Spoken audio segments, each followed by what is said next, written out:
po'y manalangin. Mapagpalang Ama, marami pong salamat. Purihin ka, dakilang Diyos. Salamat po muli sa Bible study na to. Samahan mo po ang iyong panglikod. Ikaw po, Panginoon, ang maparangalan. Pagpalain mo po lahat ang mga manunood. At o Diyos, samahan mo po. Iyanay mo po ang iyong panglikod. Marami pong salamat. Ikaw ang manguna. At ikaw po matnubay po. Sa pangalan mo po, Panginoon Jesus, ito po ang aking samot dalangin. Amen.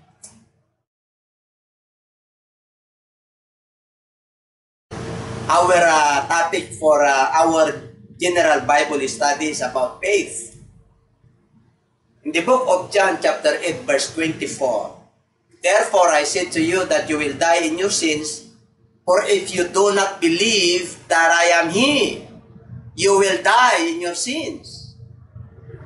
Ang sabi niya po, kayo ay mamamatay sa inyong mga kasalanan kung hindi kayo naniniwala o nananampalataya that I am He, na ako nga, you will die in your sins. Ito po yung pinaka-context nito, yung pinapakilala niya po, yung sarili niya.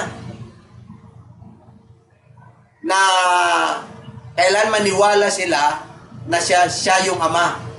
I am He. Kaya dito po, sa pananampalataya, magkaiba po, may similarities yung paniniwala at pananampalataya. Belief and faith. Ang belief po, ang tawag po dyan, paniniwala. Naniwala ka dahil nakita mo. Ang pananampalataya ay pagtitiwala. Naniniwala ka dahil nakita mo, pero nagtitiwala ka rin. Ibig sabihin, nandun yung tiwala mo. Pwede kang maniwala na hindi magtiwala. You can believe, but you don't trust. Ang sa Lord, kailangan maniwala ka at magtiwala ka. Faith means noun po ito, complete trust or confidence in someone or something. Complete trust, ibig sabihin, yung pagtitiwala mo ay buo. Hindi ka magdududa. Nandun yung iyong buong pagtitiwala. Confidence. Malakas ang loob mo kahit na wala pang katugunan. Talagang nararamdaman mo. Dahil yun, wala kang pagdududa. A strong belief in God or in the doctrines of a religion based on spiritual apprehension rather than proof is restores one's faith in politicians. Kaya dito po, pag nasa Lord ka, talagang yung pagtitiwala mo sa Kanya ay malakas ang iyong loob based on spiritual apprehension. Kaya minsan, ang pinaka-biblical meaning ng faith is in Hebrew chapter 11. Now faith is the substance of the things hoped for and the evidence the things that have not seen. Maniniwala ka, ang Diyos ay gumawa ng lahat. Pero kailan magtiwala ka rin. Halimbawa po yan. Tayo po ay naniniwala na may Diyos. Bakit naniniwala tayo? Dahil kahit na hindi natin nakita, nararamdaman po natin siya. At pag tayo nagtitiwala sa Kanya, hindi tayo magdududa. Tulad na lang dito sa ating example. Faith that move mountains. Pag matindi ng problema po natin, dead end na po yan. Kailangan mo pananampalataya. Sabi ng Lord nothing is impossible. You can move mountains. Kahit na matindi yung problema po natin na dumarating. Yung sa mag-ama, alam niyo po, pagka ang anak, nandun yung confidence, yung lakas ng loob niya dahil nandun yung tatay niya. Kahit na laro-laruin niya po yan, talagang sabi niya, talon. Pare sa misa, tatalon talaga yung bata. Kasi nandun po yung tiwala niya sa tatay niya. Mamaya-maya, kahit na walang ilaw po yan, subukan niya yung anak niya. Talon! Tatalon po yan. Yun ang ibig sabihin ng faith. Lalo po dito, nothing is impossible, yung impossibilities. Yung sa pagtawid mo, pag nag-jump ka, pag nag-focus ka. O yan, kaya, kaya mong tawirin yan, kaya mong lundagin yan. Yan ang gusto ng Lord na pananampalataya po natin. Ayan ang papag-aralan po natin ngayon. Okay? Salvation is through faith. Ang kaligtasan ay nakamit po natin sa pamagitan ng pananampalataya. For I am not ashamed of the gospel of Christ. In the book of Romans chapter 1 verse 16 and 17. For it is the power of God to salvation for everyone who believes, for the Jew first and also for the Greek. 17. For in it the righteousness of God is revealed from faith to faith, as it is written, the just shall live by faith. Ang sabi ng Apostol Pablo, hindi ko kinahiya. For I am not ashamed of the gospel. Hindi ko kinahiya ito. Itong ebanghelyo na to, ito kasi yung kapangyarihan ng Diyos doon sa mga naniniwala. For it is the power of God unto salvation. Naniniwala para sa kaligtasan, kaya hindi niya kinahiya ni pangaral. Si Apostol Pablo, hindi niya kinahiya ni pangaral kahit na galing po siya sa paanan ni Gamaliel, yung kanyang karunungan. Nung nakilala niya ang Lord at tinawag siya ng Diyos, ay siya po ay nagpakababa. Kaya ang sabi ron, for in it the righteousness of God is revealed from faith to faith. Dito, nahayag ang katwiran ng Diyos. Sapagat ang katwiran ng Diyos ay nahayag mula sa pananampalataya. Sa pananampalataya, tulad ng nasusulat, ang ganap ay nabubuhay sa pananampalataya. Mga ganap. Yung mga sumusunod. Kaya pag may mga problema po tayo, mabubuhay tayo sa pananampalataya. Huwag natin i-compromise. Huwag tayong magkasala. Dahil tinubos na po tayo ng ating Panginoon. Yun ay ibig sabihin, salvation is through faith. Okay? In the book of Ephesians, chapter 2, verse 8, for by grace you have been saved through faith, and that not of yourself. It is the gift of God. Sa habag ng Diyos, tayo po ay naligtas sa pamamagitan ng pananampalataya. Hindi po dahil sa gusto po natin ito, sa sarili natin. Ito po ay kaloob ng Diyos. Kaya pag tayo po ay niligtas, nahabag ang Diyos, abay, regalo po ng Diyos yan sa lahat. Kaya kailangan manalig tayo, manampalataya tayo. In the book of Hebrews 11:6, sabi po ran, but without faith, it is impossible to please Him. For he who comes to God must believe that He is, and that He is a rewarder of those who diligently seek Him. Hindi mo malulugod ang Lord kung wala kang pananampalataya. Kailangan, pag lumapit ka sa Diyos, kailangan maniniwala ka na may Diyos. Siya ang nagbibigay ng gantimpala doon sa mga naghahanap sa Kanya. So, ibig sabihin, tutukunin ka ng Lord. Anong tugon ng Diyos? Tatlo po ang tugon ng Diyos. Yes, no, wait. Lahat yan may tugon ng Diyos. Baka mamaya, lapit ka ng lapit sa Kanya, ayaw pala ng Diyos, no pala, hindi mo pa nakuha yung tugon, nandun na pala. Malalaman mo naman kung yes May mga magko-confirm. May mga magwi-witness. May mga magpapatotoo. Maaari ang kanyang salita. Maaari may narinig ka ng salita ng Diyos, nagko-confirm yung mamahal mo sa buhay. Yung Holy Spirit, pagka hiningi mo sa Kanya. So that is the salvation through faith. So, kailangan, pag lumapit tayo sa Lord, manalig ka, manampalataya ka, lugurin mo ang Diyos. May tugon o wala, manampalataya ka dahil Diyos siya na nakakaalam ng lahat ng bagay. Okay? Only through faith in Jesus. Oh. Sa pananampalataya lang kay Jesus. I-recognize po yan. So they said in the book of Acts chapter 16 verse 31. So they said, believe on the Lord Jesus Christ and you will be saved.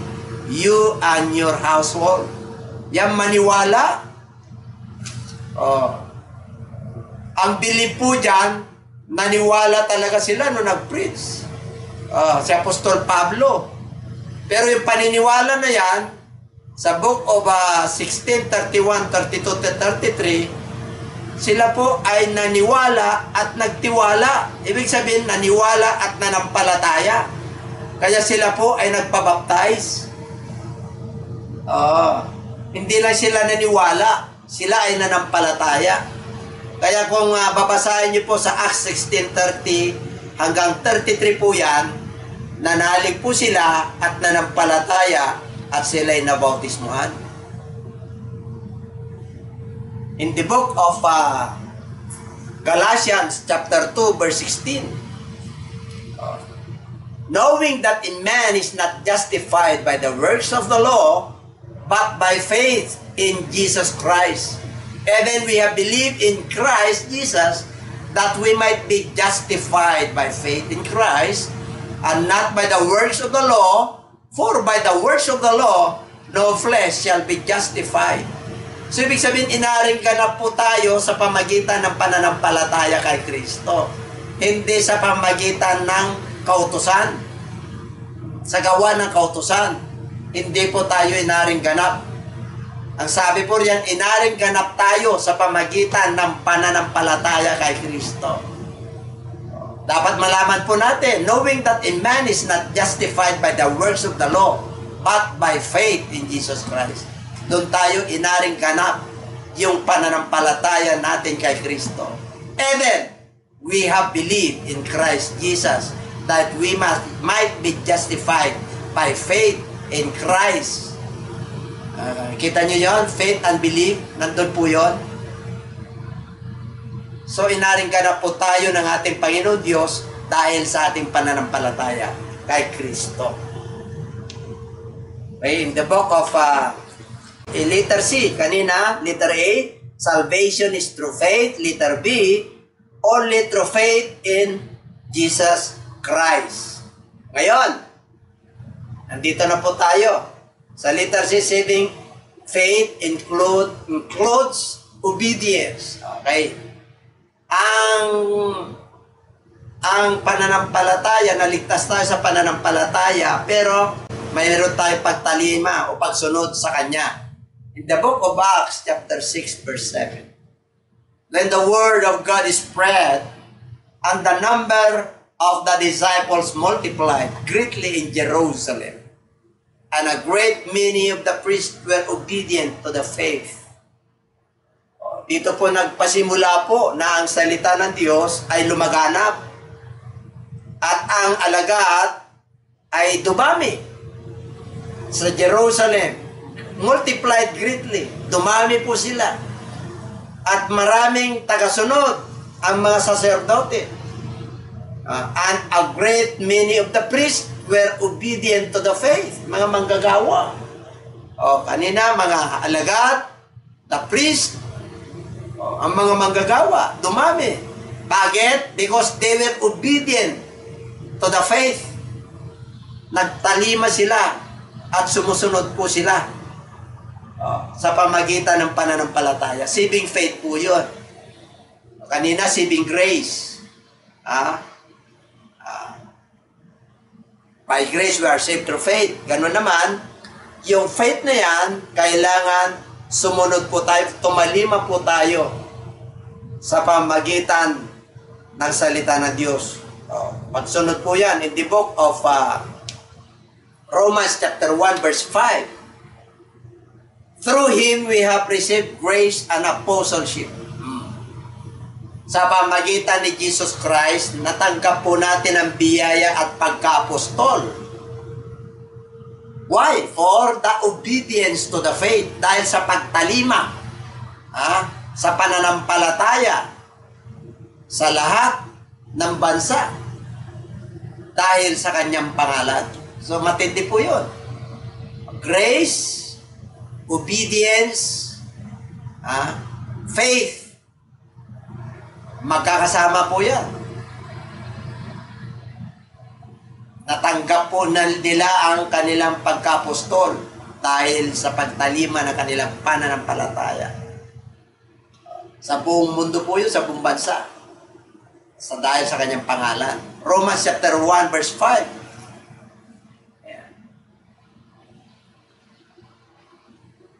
Romans 16:26.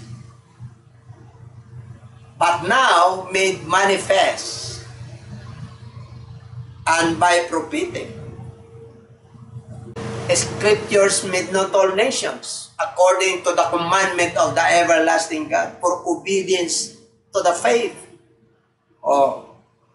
Nagpahayag at sa pamagitan ng kautusan. May pangaral ito sa buong bansa, sa buong mundo, according to the commandment of the everlasting God.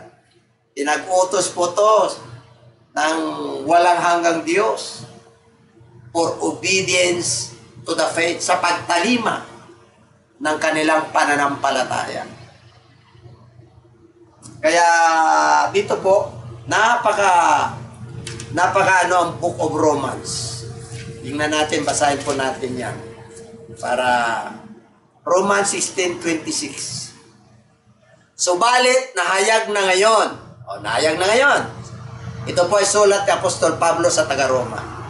At sa pamamagitan ng mga kasulatan ng mga propeta ay ipinakilala sa lahat ng mabansa tungo sa pagsunod sa pananampalataya ayon sa utos ng Diyos na walang hanggan. Nagtalima po sila, sumunod po sila sa pananampalataya kasi utos po ng Diyos po yun.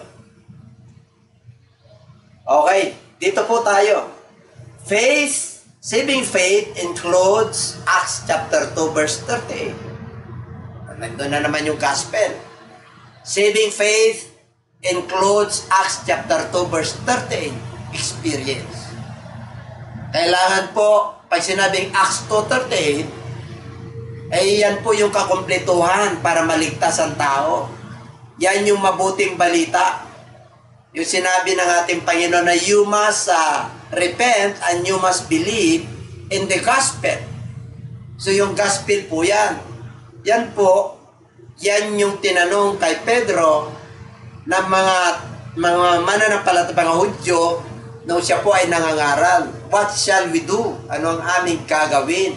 Kaya sabi niya sa Acts 2:38, repent and be baptized every one of you in the name of Jesus Christ for the remission of your sins, and ye shall receive the gift of the Holy Spirit or the Holy Ghost. Yun po yun. Tatlo po yun. Kailan magsisi ang tao, represents kamatayan ni Kristo.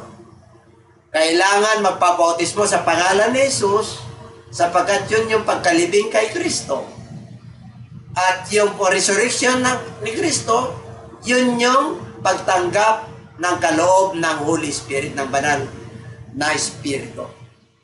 So kailangan makuha niya yun kasi yan yung susi ng kaligtasan, yung the plan of salvation to all mankind. Kaya in the book of Mark chapter 1 verse 15, and seeing the time is fulfilled and the kingdom of God is at hand, repent and believe in the gospel. Yan, si Jesus Christ po ang nagsabi niyan. Dumating na ang panahon. Ito na naganap na. Ano yun? Ang kaharian ng Diyos ay nandito na. Magsisi at maniwala o manampalataya sa Ebanghelyo. Yung bilib po dyan, maniwala at magtiwala. Maniwala at manampalataya. Okay? In the book of Mark chapter 16 verse 16, he who believes and is baptized will be saved. So nandun na po uli yung faith. Kasi marami pong mga nagtuturo, believe. Tanggapin mo lang si Lord, mag-believe ka lang, ligtas ka na. Hindi po ganon. yung Acts chapter 16 verse 31 na believe in the Lord Jesus Christ, may ginawa po doon. Hindi lang nag-believe po sila. Sila po ay tumanggap at nagpabaptize po. Kaya sabi rin maliwanag, he who believes and is baptized will be saved. Combination po yun. Pag ikaw ay naniwala at nanampalataya, kailan mabautismuhan ka? Doon ka maliligtas. Pero, pag hindi naniwala dyan sa believes and baptized na yan, ay siya po ay parurusahan. Ang daming naniniwala sa Diyos lang. Lahat halos ng tao naniniwala po sa Diyos eh. Pero yung pagtitiwala, yung pananampalataya, magkaiba po yun. Parang hairline lang po yun. Sabi ko nga sa inyo, pwede kayong maniwala na hindi magtiwala. Sa Diyos, ang gusto niya, maniwala ka na, magtiwala ka pa. Kaya nga in the book of Jeremiah chapter 17, cursed is a man that trusts in man. Pag nagtiwala ka sa tao, o sumpain, iba kasi level ang pagtitiwala. O, kahit na nagkasala na yun, magtiwala ka pa. Ganun yun. O, iba si Lord. Maniwala ka na, nakikita mo yung mga signs and wonders, nagbabago ang buhay natin, pinagpapala tayo. Pero kahit na walang katugunan yung ating dumarating ng mga gusto o desire sa Lord, ay magtiwala ka. Tugunin ka man o hindi, magtiwala ka. Parang si Shadrach, Meshach at saka si Abednego. O, ano sabi nung hari? O, lahat, kailan sasamba yung ginawa niyang rebulto. Nireport sila. Merong tatlong mga Hudyo rito, mga Hebreo. Hindi sila sumasamba. Patunogin yung pakaka. Di natunog. Hindi sila sumamba. Sabi nila kay sa hari. Lalong Nasar. Sabi nila, iligtas man kami o hindi. Ang Diyos namin, hindi kami sasamba. Ganon ang maniniwala at pagtitiwala. Ibig sabihin, may tugon ang Diyos. Yung mga gusto mo sa buhay o wala. Magtiwala ka. Maniwala ka at magtiwala ka. Kaya, he who believes and is baptized will be saved. But he who does not believe will be condemned. Nakalagay po yan. Ang daming mga mangangaral ngayon. Mag-believe ka lang, di lahat na. Nagbibilieve, pero gumagawa ng katampalasanan. Masama. Hindi po pwede na ma-rapture ka, mag-believe ka lang. Hindi po. Kailangan mag-believe ka na, manampalataya ka pa. Sana hindi na sinabi ng ating Panginoon na ang ikanyang kukunin ay yung mga banal. Ang kukunin niya yung mga walang kapintasan na church na iglesia. Tinutukoy po rito, iglesia, yung mga mananampalataya. Ang kanyang irarapture, yung walang kapintasan, banal. Walang kulubot at walang mancha.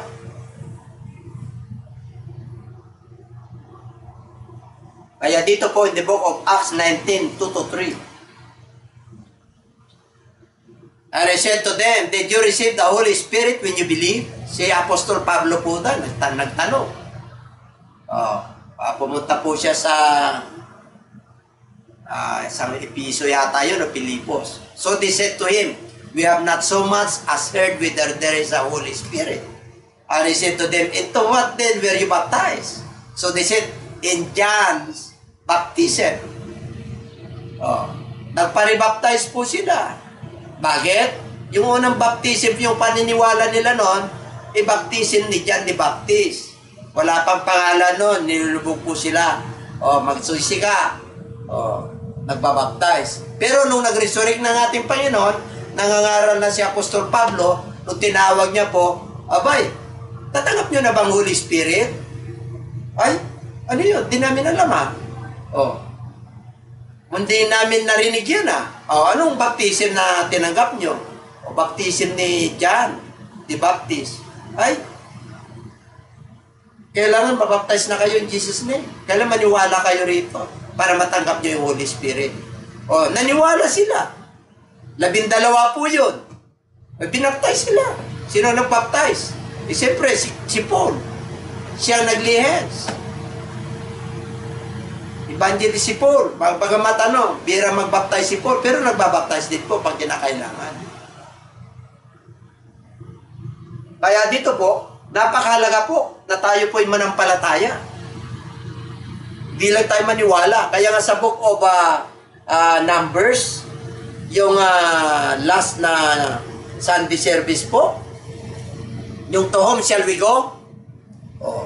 Yung mga anak ng Diyos, naniwala lang ng naniwala dahil maraming himala Pero pagka nawala na yung himala, naramdaman na nila yung gutom muli, uhaw, at saka yung kahirapan sa wilderness, sa ilang, nagrereklamo po sila. Bakit? Inawawalan po sila ng pananampalataya Kasi ang pananampalataya hindi nakikita Pagtitiwala po yun O di dapat nagtiwala sila, hindi sila nagreklamo. Ang daming namatay po sa ilang. Sa wilderness. Bakit? Karireklamo po. Pero kung nanampalataya po sila ron, ay nakapasa po sila lahat. Di po ba ganun din po tayo? Sa panahon po ngayon, the just shall live by faith. Tayo po na mananampalataya ay nabubuhay sa pananampalataya. Kaya kahit na nung dumating na hirap, manampalataya ka kasi anak ka ng Diyos. Alam mo, tutukunin ka ng Diyos. Ganun po katindi yung Diyos natin. Hindi po Diyos na yan. Na bato. Ang Diyos natin na Espiritu. Pag sinabi niya, pinanampalatayanan mo, kikilos talaga siya. Kaya purihin po ang ating Panginoon, mga nanonood po. At sana po, yung ating pananampalataya. At ipag-pray po natin na, Lord, dagdagan mo ang aming pananampalataya. Kasi kami naniniwala talaga sa iyo. Dahil ang salita mo ay nandito na. Yung kailangan na lang po, yung pagkilos, dagdagan mo ang aming pananampalataya. Nagpadagdag yung mga pananampalataya kasi ang pananampalataya may no faith, may little faith, may great faith. Paano ka magkakaroon ng great faith? 10:17 ng Book of Romans, sa pamagitan ng pagkikinig ng salita ng Diyos. Doon tayo magkakaroon ng pananampalataya. Kaya po rin ang Diyos, salamat po. At itong lesson po natin, mag-invite po tayo, manood po tayo, i-share natin ito. Ako po'y naniniwala na marami tayong matututunan po. Hallelujah, sa susunod po, may lesson ulit tayo. Baka yung lesson natin sa susunod, repentance. Kaya kasi, kailangan makuha po natin yung blessing ng Lord. Sa panahon po ngayon, yung basic needs, mga kapatid, kailangan na kailangan. Kapos na kapos, basic. Pero pag ikaw ay mananampalataya na tunay, ay hindi ka mag-aalala. Bakit? Ay dadagdag na lang ng Lord yan Bibigay ng Lord yan kasi basic needs po yan. Idadagdagan ka na lang. Kaya salamat po sa ating Panginoon. Sana po pinagpala po tayong lahat sa ating our lesson for this afternoon. Ay sana po napagpala po tayo at tayo po'y manalangin. Let's bow down our head and we just want to praise you, Lord. We want to magnify your name. You're so good and you're so wonderful, God. Thank you so much for the anointing, Lord. Thank you so much for the Holy Spirit. Thank you so much for the guidance, your guidance, Lord. I feel your presence, Lord. Hallelujah, I feel your blessing, Lord. Na ito po, Panginoon, ay maramdaman po ng mga mananampalataya, mga naghahanap at naghahanap ng iyong kalooban, Panginoon. Na sila, Panginoon, ay mag-store up ng mga kayamanang panlangit na kagaya nito. Na ang food na ito ay hindi kailanman napapanis. The Word of God, hallelujah, is everlasting. Kung kami po ay maniniwala nito at manampalataya, hindi na kami mauwaw pa at hindi na kami magugutom pa. Ito po ay pangako mo, Panginoon, because you are the living bread that came down from heaven. Just want to praise you and I just want to thank you, Lord. All the televiewers, yung mga viewers po namin, Panginoon, I stretch your hand upon them, Lord. O sila man po, Panginoon, ay may mga nararanasan, pinagdadaanan po. Babag ka po, Panginoon. Ikaw po, Panginoon, ang mag-open up ang kanilang puso, Panginoon. kahabagan mo po, Panginoon. Sapagkat sinabi mo, hallelujah, ang pananampalataya ay kahabagan mo, Panginoon. Ang grace, ang kaligtasan ay biyaya sa biyaya. Biyaya namin na kami dito, Panginoon. Kaya, biyayaan mo rin sila, kahabagan mo rin po sila, kagaya po ng pagkahabag mo sa amin, Panginoon. Marami pong salamat at pagpalain niyo po ang aming YouTube channel sa mga lahat po ng personnel, ang mga management ng YouTube po at yung Facebook. Salamat po. Yung Gmail account po namin, maraming salamat din po sapagkat kami po ay nagkaroon ng pagkakataon para sa mairi po ito at mapanood po sa social media, hindi lang po sa buong bansa ng Pilipinas, maging sa labas ng Pilipinas po. Purihin ka, dakilahin ka, salamat po sa pagkakataon na binigay niyo po sa iyong pag-ikot. Ito po ang aming samot dalangin sa pangalan mo po, Panginoon Jesus. In Jesus' name, Amen and Amen.